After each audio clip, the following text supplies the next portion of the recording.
ఇండోసాల్ అనే కంపెనీకి ఈ రాష్ట్ర ప్రభుత్వం 5,148 ఎకరాలు భూమి కేటాయించారు. 10 సంవత్సరాల కోసం లీజ్ అగ్రిమెంట్ చేశారు గతంలో. అయితే ఈ కొత్త విధానం వలన, ఈ న్యూ ఇండస్ట్రియల్ ల్యాండ్ పాలసీ వలన 5,148 ఎకరాలు లెస్సీ కాస్త ఓనర్ గా మార్చేశారు.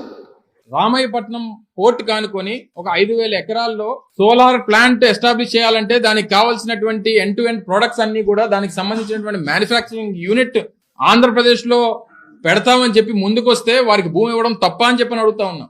43,000 కోట్ల రూపాయలు ఇనిషియల్ గా పెట్టుబడులు పెడతామని చెప్పి మొన్న GIS లో, గ్లోబల్ ఇన్వెస్ట్మెంట్ సమిట్ లో వారు MOU చేసుకున్నారు. ఏదో గతంలో ఎప్పుడు MOU చేసుకున్నట్టుగా నిన్న వారు తప్పుడు ప్రచారం చేశారు. అవుట్ రైట్ పర్చేజ్ చేసుకోమన్నారు ఈ కంపెనీని, భూముల్ని. ఇంకొక 3,200 ఎకరాలు భూసేకరణ కోసం మేము మీకు సహాయం అందించి, మీతో పాటు మేము ప్రతి రైతు దగ్గరకు వచ్చి, మా ప్రభుత్వ అధికారులు మీకు ఇంకొక 3,200 ఎకరాలు వచ్చేటట్టు మేము మీతో పాటు ఈ కంపెనీ స్థాపించడానికి రాష్ట్ర ప్రభుత్వం ఫెసిలిటేటర్గా మారిపోయింది. అంటే టోటల్ ఎంత అండి? 8,348 ఎకరాలు ఒక్క కంపెనీకి. మరికొంత కెపాసిటీని పెంచుకుంటాం, మరో 15,000 కోట్ల రూపాయలు అడిషనల్ పెడతాం. 60,000 కోట్ల రూపాయల వరకు మేము ముందుకు వస్తా ఉన్నాం. 60,000 కోట్ల రూపాయలు పెట్టుబడులు పెడతామని చెప్పి ముందుకు వస్తే వారికి కూడా, దానికి కూడా అడిషనల్ గా మాకు ల్యాండ్ కావాలని చెప్పి సరే అంటే ఇస్తామని చెప్పాం. ఫెసిలిటేట్ చేస్తుంది రాష్ట్ర ప్రభుత్వం, రైతులతో మాట్లాడుతుంది. రైతులు కోరుకున్నటువంటి, అక్కడ ఉన్నటువంటి రేటు ప్రకారం, యాక్ట్ ప్రకారం ఏదైతే ఉందో దాన్ని వారికి ఇప్పించేటువంటి కార్యక్రమం చేస్తాం.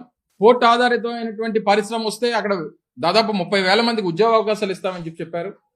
ఇవన్నీ జరుగుతున్నటువంటి క్రమంలో దాన్ని చూసి వారం లేకపోతే ఎలాగా? అంటే ఆ పెట్టుబడి పెట్టేటువంటి ఆ పారిశ్రామికవేత్త ముఖ్యమంత్రి గారి సొంత జిల్లా అయినంత మాత్రాన పెట్టకూడదని ఏమనుందా? చేయకూడదని ఏమనుందా? అంటే మీకు సంబంధించినటువంటి వ్యక్తులు, నీ వర్గానికి సంబంధించినటువంటి వ్యక్తులు ఎక్కడ ఏం చేసినా పర్వాలేదు, కానీ ఇంకెవరైనా చేస్తే మాత్రం తప్పు. మనం తీసుకున్నటువంటి పాలసీసు, మనం ఇస్తున్నటువంటి సహకారం, వాళ్ళకి సబ్స్టేషన్ పవర్ ఇస్తామంటే పవర్ ఇవ్వడానికి లేదంటాడు, వాటర్ ఇస్తామంటే వాటర్ ఇవ్వడానికి లేదంటాడు, రోడ్డు అప్రోచ్ ఇస్తామంటే అవేవి ఇవ్వకపోతే ఎవడొస్తాడు పారిశ్రామికవేత్తలు? నాకు తెలియగలుగుతాను. ఈ 3 ప్రభుత్వం తాలూకా బాధ్యత. ప్రభుత్వం ఏ పారిశ్రామికవేత్త కన్నా మనం సహకరించాల్సినటువంటి అవసరం ఉంది. ఇవన్నీ చేస్తున్నామని అంటే చూసి ఓరలేకపోతే దయచేసి నీ కట్టప్ప రాజకీయాలన్నీ కూడా వెళ్ళి చంద్రబాబు నాయుడికి, పవన్ కళ్యాణ్కి చూపించుకో తప్ప, నీకు ఏదన్నా రాజకీయాలు చేసుకోవాలనుకుంటే మీరు చూసుకోండి తప్ప, ప్రజల్ని అనవసరంగా పారిశ్రామిక రంగంలో జరుగుతున్నటువంటి అభివృద్ధిని చూసి ఓర్వలేక తప్పుదోవ పట్టించొద్దు అనేటువంటి విషయాన్ని మరొకసారి మీ ద్వారా వారికి తెలియజేస్తా ఉన్నాం. Thank you.